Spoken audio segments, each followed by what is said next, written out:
Ayan. Hello everyone. Ayan. Today, ang gagawin natin ngayong video, sa ating lulutuin ngayon ay gagawa tayo ng ibang paraan kung paano gumawa ng pansit. Ayan. Na ang gagawin natin ay hindi natin siya kailangan lagyan ng tubig.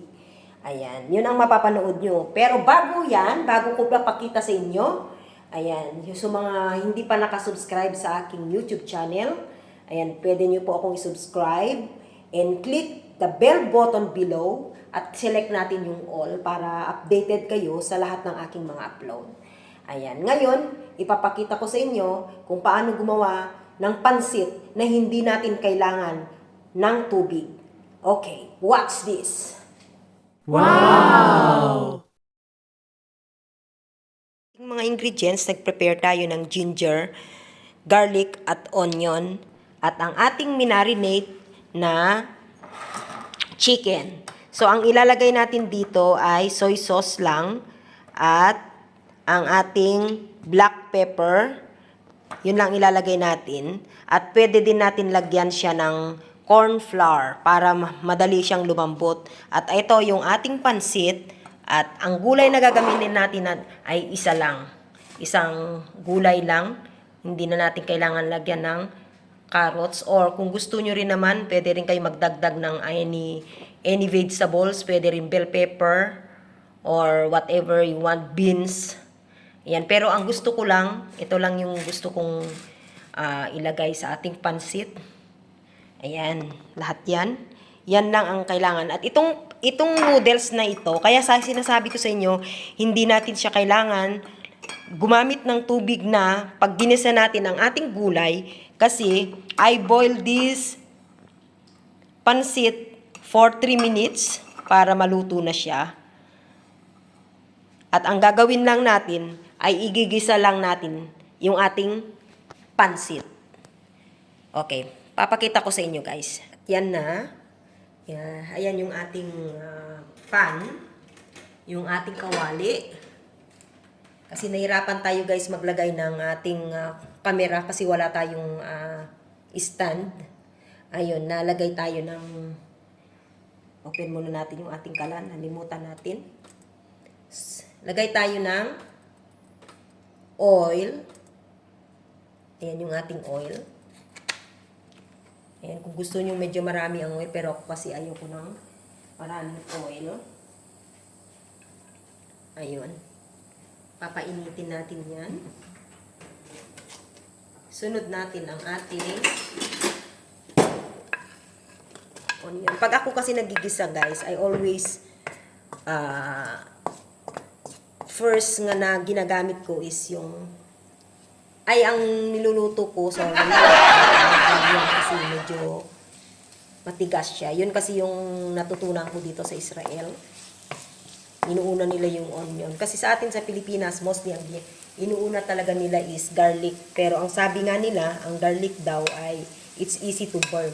Kaya yun ang inuuna nila. Kaya nakasanayan ko na rin siyang ganyan ang pagluluto ko.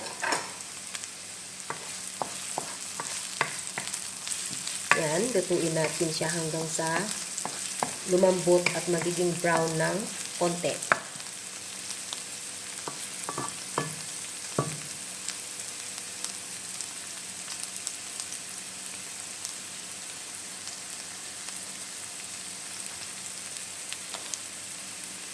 Next natin yung ating ginger. Guys, kung magtataka kayo, kaya ako naglalagay ng ginger. Kasi nga, pagdating sa akin sa chicken is masyado siyang malansa. So, parang hindi kinakaya ng ating sikmura. So, ito, ginger is the best. Talagang maano mo. Tapos, is next natin yung ating garlic. Ngayon guys, habang ginigisa natin ito,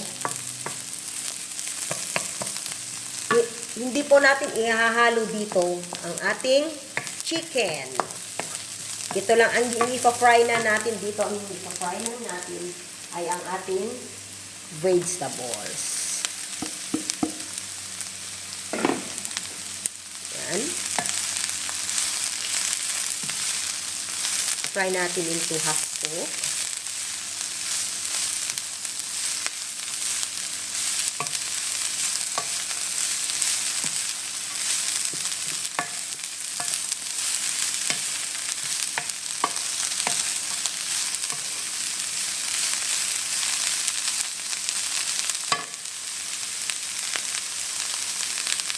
Then, we can add black pepper. Guys, nag-add ako ng black pepper. And of course, hindi natin kailangan ng soy sauce dito. We just need only salt. So, kung maalala nyo guys, pag gumawa tayo ng pansit na ibang paraan is, kailangan natin lagyan ng soy sauce. But for me, I use only the salt. Then, we can fry. Antayin natin hanggang sa maluto yung ating gulay. Kung gusto nyo para mabilis guys, pwede rin natin na we can also put the lid or tatakpan natin siya para malambot yung ating gulay. But for me, I don't need to use the lid for cook this because I need only half cook. Ayan. Ayan na. Malapit na siya maluto. After these vegetables cook, iset aside po natin siya. Lalagay po ulit natin siya sa ating iset aside natin, lagay natin sa ating isang lagayan. Set aside po natin guys after naluto po ito. Ayan, pwede na po siya. Okay, sandali lang. Ilalagay natin, iset aside natin. Ilagay natin sa isang lagayan. Ayan, tinanggal na natin yung ating gulay or vegetables. At ang ine-next natin ay ipa-fry ang ating chicken. Itong chicken na to guys is marinated already. I told you. It's already marinated into soy sauce and garlic. Ayun. Ngayon, lalagay natin dito. And make sure na yung ating ayan na siya. Lalagyan natin ng konting mantika. Guys, kung makikita nyo, I just make only little of chicken and pancit because I just eat only by myself. Kailangan ko. Ako lang ang kakain nito.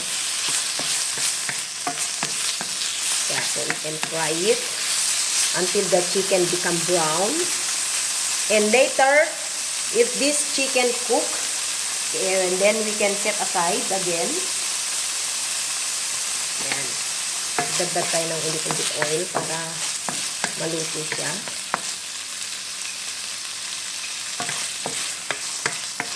Ayan.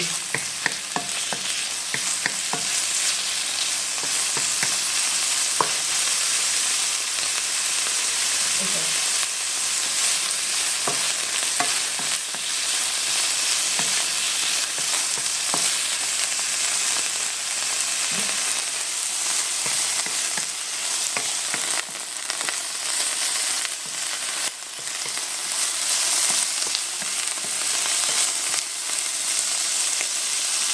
Yan na, it's already cooked. So, kailangan natin ilagay ulit natin sa isang lagayan. At ayan, hindi na natin kailangan hugasan yung ating kawali guys pag tayo ay gumawa nitong pansit na ito. Okay? So, now this is the pansit. So, ang kailangan natin, ine-next natin ay ang ating pansit. Ito yung ating pansit na lulutuin. Fry natin siya.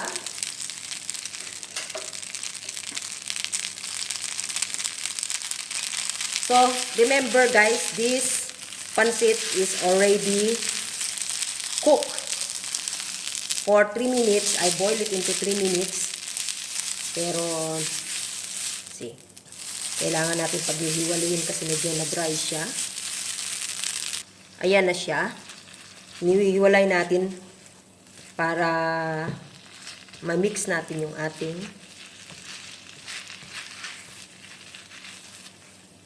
so, ang ginawa lang natin guys, nilagay natin yung ating bago natin na-fry yung ating vegetable at ang chicken ay sinet aside natin, tapos finry natin ito. And we don't need a lot of oil here. Hindi na natin lagyan ng maraming oil. Ngayon, ayan na, ano ko na siya. Maghiwalay na sila. Ngayon, mag-add tayo ngayon ng soy sauce. Ayan. Ano na ating mga soy sauce dito.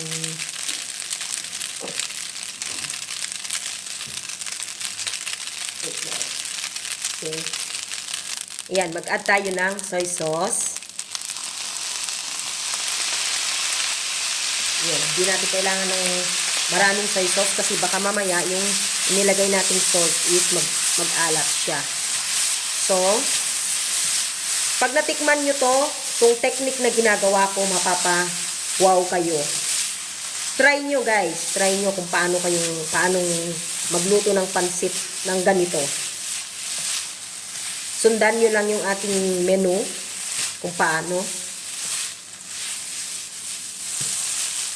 Ayan.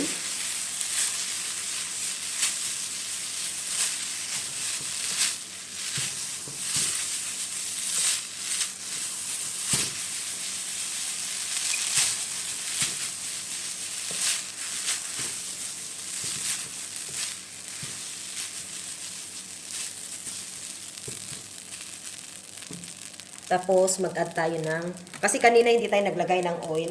So, konting-konti lang na oil para hindi siya magdidikit-dikit. Kasi konti lang, pero we need, kailangan natin dito ng 2 sandok.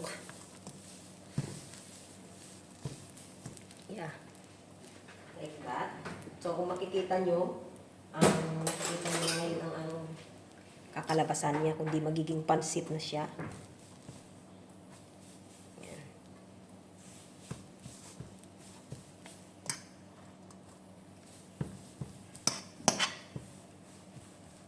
Yan.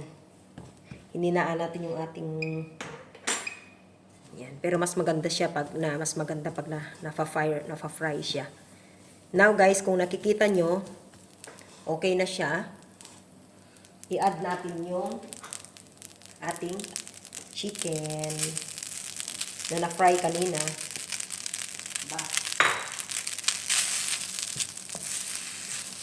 Ayan na yung ating chicken.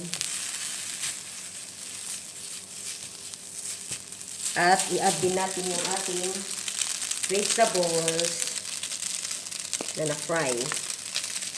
Add the vegetables.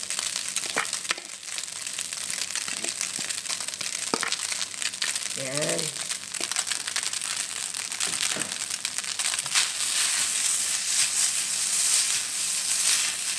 Yun. O, diba? Dami. Kala ko konti lang. Pero marami pala yung tatlo. Ilagay ko. Yan.